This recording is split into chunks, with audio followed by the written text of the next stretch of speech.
Now, Prince Harry and Meghan Markle are set to unveil a set of his and hers reality TV series under their creative banner, Archwell Productions. This is part of their $100 million deal with Netflix. The Duke will lift the lid on the glitzy world of Polo. Meanwhile, the Duchess will have her own cooking and lifestyle show.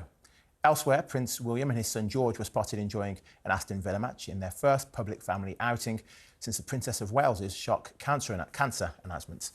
Joining me down the line is the one and only royal commentator, Afua Hagan, to discuss all the top lines. Good afternoon, Afua. Good afternoon, JJ, not Ian. Thanks for noticing. First question, Afua. How are these series going to differ for Harry and Meghan? So what's Harry's one all going to be about? And then explain to us what Meghan's will be about. So these two new series announced yesterday for Archwell Productions and Netflix. Now, the first one, let's talk about Meghan the Duchess of Sussexes series first. Now, that's going to be a lifestyle cooking and gardening show. Remember, she does have her new brand that she's launching, Americana Riviera Orchard or Orchard Riviera, one of the two. So she's launching that new lifestyle brand, and that's definitely going to tie in with the show. So it's all going to be about cooking, gardening, friendship, a perfect lifestyle show for her to showcase her products. So there's going to be things like oven gloves and plates and crockery and all that kind of stuff. Now, Meghan has done stuff with cooking before. Remember, she did that cookbook with some of the survivors of the Grenfell tragedy, and that was hugely, hugely successful. So I think this is right up her street. You know, it's lifestyle, family, friendship, fun, cooking, that kind of thing. So that's Meghan's show. And if we move on to Harry's one, now his is reportedly going to lift the lid on the exclusive world of polo. So if you've ever wanted to know about polo matches, about why it's so elitist and all the rest of it, this is going to be the series for you. So this is going to be shot at the US Open Polo Championship in Wellington in Florida and at the USPA National Polo Center. It's going to explore the world of the sport, lift the curtain on the grit and the passion behind it, capturing players and all the rest of it. And we know that Prince Harry and of course Prince William and King Charles III love playing polo. They're huge fans of the sport. So I think this will be really interesting for people to understand why polo is such a big deal. So with the polo series, is it going to be Harry actually walking about, hanging out with his posh mates and stuff, or will he just be narrating whilst the film crew film Argentina versus England or whatever? And that's actually a really good question. We Thanks, don't know Afua. that yet. Of course, it's a good question. Because you're JJ, not Ian. Look, we know that Prince Harry loves playing polo, so hopefully we will get to actually see him play. And like I said, it's being shot at the USPA National Polo Center and at a polo championship, and he often does play. So maybe we will get to see him play. Maybe he'll do a bit of narration as well. Maybe we'll get to see all the other players that were involved, you know, figure out more about the sport, why it's so popular, why it's so successful, posh, a little bit elitist, all that kind of stuff. So I think we'll probably get to see a mix of both. It's also worth noting that both Harry and Meghan are executive producers across both their series as well. I've been lucky enough to see Harry play polo in real life a few times. It's incredibly dangerous. It's super fast-paced. It's actually, I mean, I couldn't do it. It takes a lot of athleticism playing polo, riding around on a horse. But it is also extremely elitist. It's for the hoi polloi, if you like. How's this going to go down with fans of Harry and Meghan? They're supposed to be different to the royal family. They're supposed to be part of the people, even though they live in a 16-bathroom mansion. But yeah, it just brings out even more of the fact that they are very different to the people who they're trying to help. Oh, yeah, absolutely. But I don't think they've ever claimed to be anything but that. I think they are acknowledging who they are.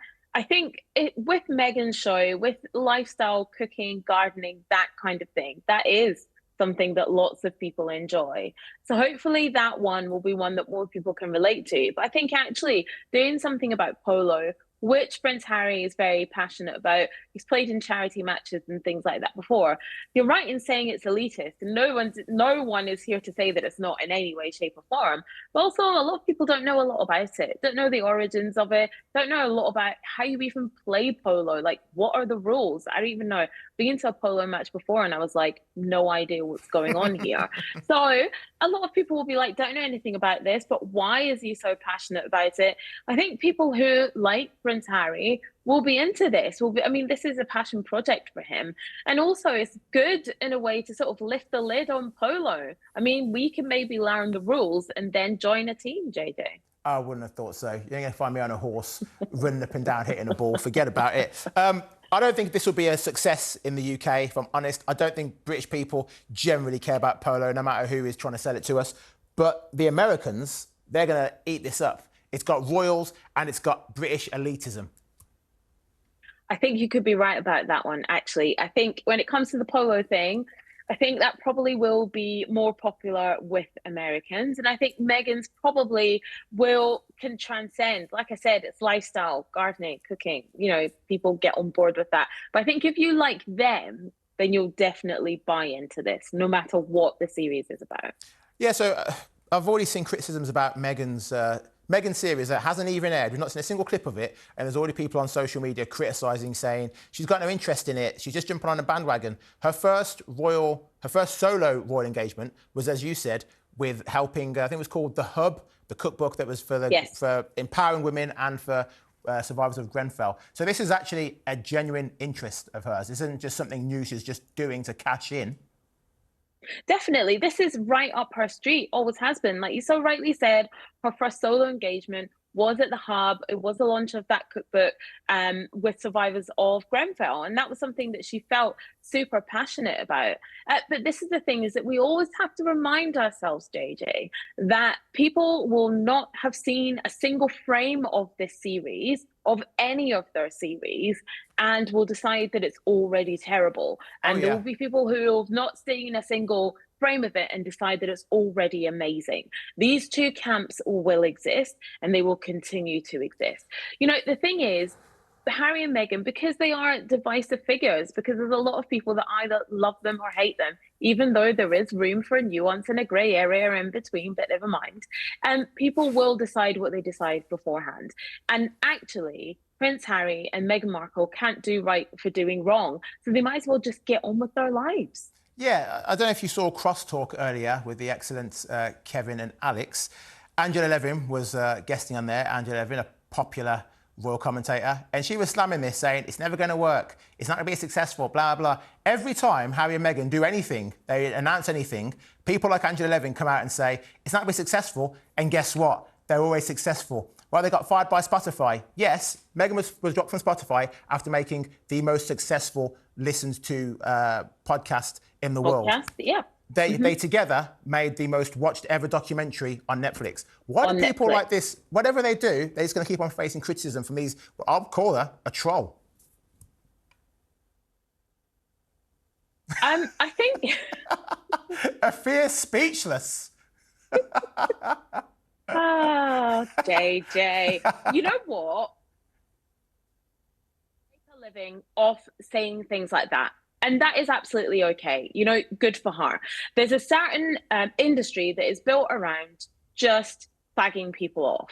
And whether that is Harry and Meghan, whether that is other people, whether that's celebrities, whether that is someone else, you're absolutely right in saying, you know, Spotify with Meghan's podcast, even though it was dropped, and we can say it was dropped and it's gone to another platform. It was, but it was still a success. It was still a success. The Harry and Meghan documentary, hugely successful. I'm sorry, Afua, I've got to say bye.